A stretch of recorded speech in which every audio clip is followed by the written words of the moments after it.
Alright, what's going on, guys? Trev back again, here to bring you another video. This one's going to be doing a video giving my thoughts on a recent article which has been released about the remaining 2 seasons for Game of Thrones on HBO. The end is near.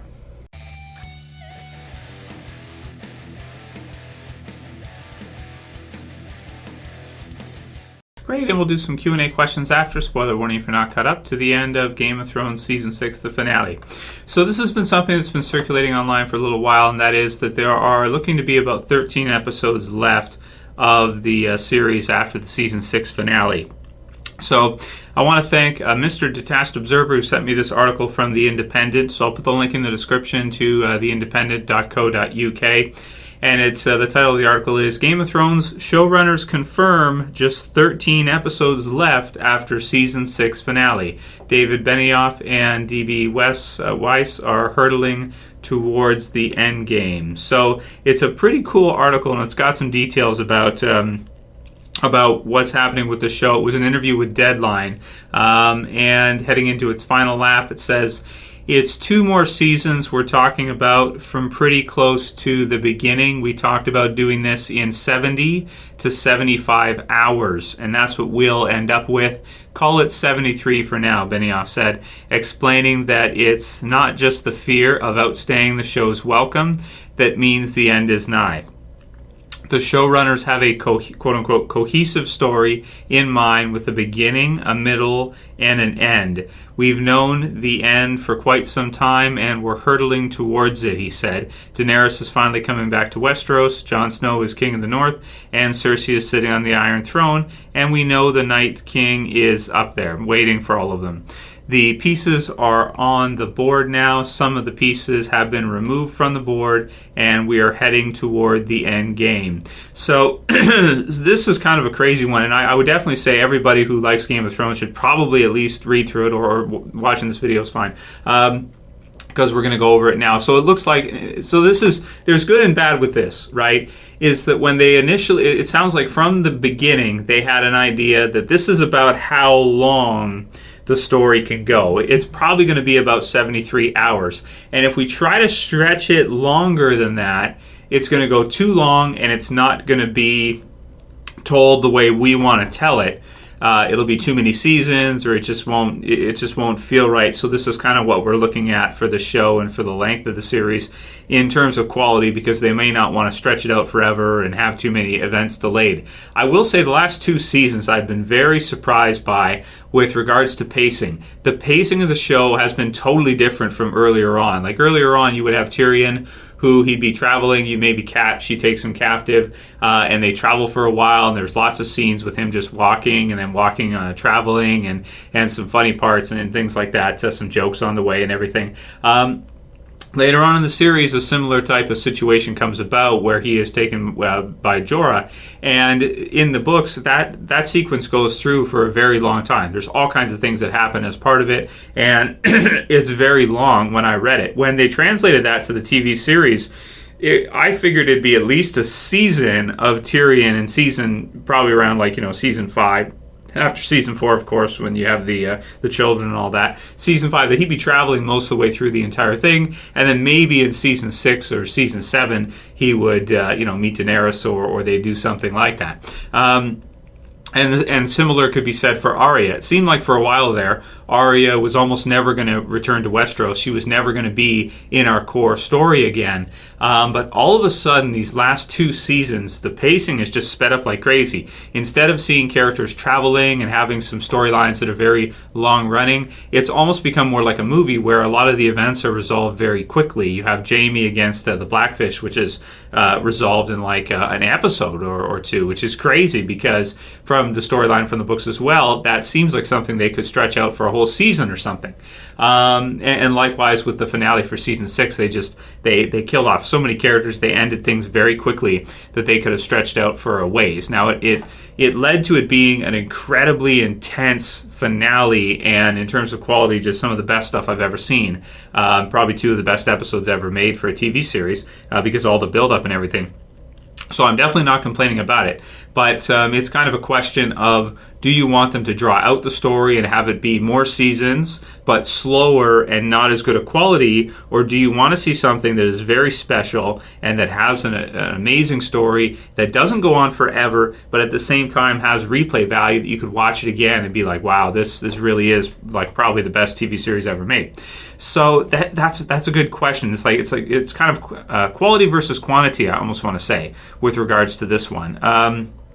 So 73 hours roughly, and they've got everything kind of set up for their last sort of story arc, it sounds like. It sounds like the last 2 seasons are like they have an idea of, after all this setup, what they're going to use those for, and then, kind of finishing off the series. Also in the TV series version, Daenerys is a bit different than she is in the books. Daenerys in the TV series version is, I almost want to say, is like our definitive hero of the series from the beginning until now. In A Song of Ice and Fire, it's more diluted than that. You don't just have Daenerys, but there's a lot of other characters that don't even exist in the TV series that could be our main lead hero into the end. So it's not bad too that both are going to stand on their own, and that maybe some people, when it's all said and done, will like the TV series version better with Daenerys, and then some people might say, I like A Song of Ice and Fire better with one of the other characters. Whatever happens there. I mean, who knows if it's going to go down the same route the TV series does. I wouldn't be surprised if it doesn't. So we'll see with A Song of Ice and Fire over time, when George R. R. Martin finishes writing and those are released. So former HBO programming president Michael Lombardo said earlier this year that he hopes the showrunners will be persuaded to continue Game of Thrones for longer. So this is typical, right? This is so typical. It's not even fun. This is like, in the dictionary, you should see this event for typical. Will be persuaded to continue Game of Thrones for longer. Of course, HBO doesn't want Game of Thrones to end. Of course. Of course, HBO programming president's like, no, don't finish Game of Thrones. Keep it going forever. Where these narratives go, it feels like another 2 years to them, he said. As a television executive, as a fan, do I wish they said another 6 years? I do. I'm always an optimist, and I do believe we will figure this out. So he's got his own agenda, obviously. HBO has their agenda. Dave and Dan have their idea of what they want to do. And it's so obviously typical. The network HBO doesn't want to lose Game of Thrones. So let's see what they can do. Let's see if maybe Game of Thrones is ending. Maybe they can do a spin-off or something, or they can figure something out, or do a prequel, or I don't know, man. It'd be cool though, and I like all those ideas, and I think they should do something. Because if Game of Thrones just ends just like that, there's going to be quite the void late spring to early summer when it's usually on.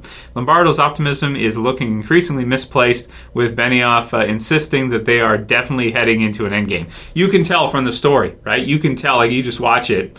You can tell that it does feel like it's ending after the last 2 episodes, with so many characters being killed off and things not being drawn out.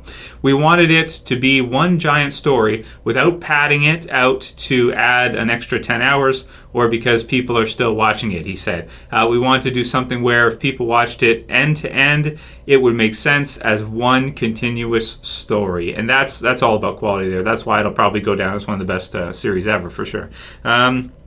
So, 13 episodes left, 13 episodes long. We don't know the breakdown by season. Usually, the typical thing to do would be to go 7 episodes and 6. So, 7 for season 6, for season 7, and then 6 for season 8. Numbers are messing me up here. So, so 13 episodes left, season 7, season 8, 6. Okay. Include smaller scenes that they had to cut, scenes that make the story deeper and richer. Okay, so it's a mixed bag. It's kind of unfortunate news. Game of Thrones is ending. The showrunners confirm it, 100% confirmed from them. The network has their own agenda. Obviously, they would like it to go longer. But obviously they can't force, the showrunners unless they intervene and they start firing people and stuff, and be like, you can't do that, which would just be a disaster, because then it would change the whole way the show feels and everything, and it would be crazy. Also, the director who directed the last 2 episodes, Battle of the Bastards and The Winds of Winter. He's not returning for season 7, and I'm like, oh damn it, Miguel, right? So that sucks, right? I saw another article for that. So some unfortunate news mixed with some good news. Good news, take away from this. Good news, it'll probably go down as like the best series ever made. Bad news, it is ending pretty soon. 13 episodes left. So there it is. We'll do a few more questions from you guys for this one, just to kind of, because we've been doing Q&As each day. Sorry, I missed yesterday, but for today, Trev, do you think Dario sneaked up on one of the ships from Dan's Lacasis? I don't think he would have, because then that would be, I mean, he could, but I think if he did that, that would be disrespecting Daenerys, and I don't think he would want to do that, because she asked him to stay there, so she wants him to be there. And also, too, I think it makes sense, because she needs to have somebody stay there, because if she leaves and never comes back, that will leave the place in absolute chaos, and it could just return to, being absolutely crazy again, even though she's just put on a great show of power with the dragons and everything just recently. People will forget eventually, and it might just turn into a chaotic society and just crazy. So to leave someone in charge there, it's important. It is good for sure. And we'll do two more. M85FSLUVR says, Trev, who wins comeback player of the year this season? Jon was dead at the start of the year and now is King of the North. Cersei was shamed alone and facing a trial for her life. Now she sits on the throne as the first queen of the Seven Kingdoms. That's a great question, man. So comeback player of the year. I think I got to go with Jon, even though Cersei was pretty impressive this season, was shamed pretty badly. Jon was dead. So them bringing him back was cool and everything. And, it was a great theory from last year. A year ago at this time, exactly, we were doing videos in the Q&As talking about the possibility of him being brought back to life by Melisandre. And sure enough, that's exactly what happened. So, but it was exciting to find out, and they kept it under wraps pretty good. It wasn't really spoiled. We knew he was on location. That's about... There was a few little things, but... It wasn't like you could say for sure that he was, not coming back, or that he was going to come back for sure. You couldn't say that. So I think I'd go with Jon for comeback player of the year for sure. Slav BK says, did Sweet Robin have anything to do with making the bad Tom Man fly? I thought that was funny. I want to throw it in there. David Bryan says, where the hell is Ghost? So, yeah, it seems like Jon must have left him at Castle Black. Either that or the director just forgot about Ghost. Or people just forgot about him. But he should be there somewhere. However, maybe Jon decided not to bring him because, the Umber threw the other... wolf head. So maybe he decided not to bring him just because of the fact that, he doesn't want anything to happen to him. So kind of protecting him too, I almost want to say. Yeah. So, and then the last one's from Peta Damon, and he says, all right, Trev, when are you going to put up some Game of Thrones theme in the background? I thought these episodes have been the best you've ever seen. And, yeah, they are. So, yeah, I should add some more Game of Thrones merch. I had a Lannister banner there, but people were complaining. Walking Dead viewers complaining there's more of them than there are Game of Thrones viewers. So I get swept out when too many people start whining. But I may include some stuff. Maybe I'll get another banner. Lannister banner, though. Tyrion is still probably my favorite character, but maybe I'll get a Stark banner or something. Maybe I'll buy one of those this summer and put it in the background, because that'd be really cool.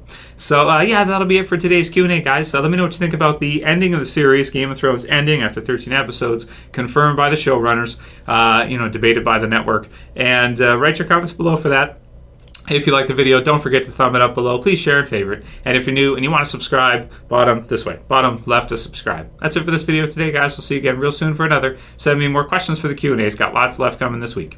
It's Trev, and I'm saying peace. Later, guys. See ya. You better subscribe.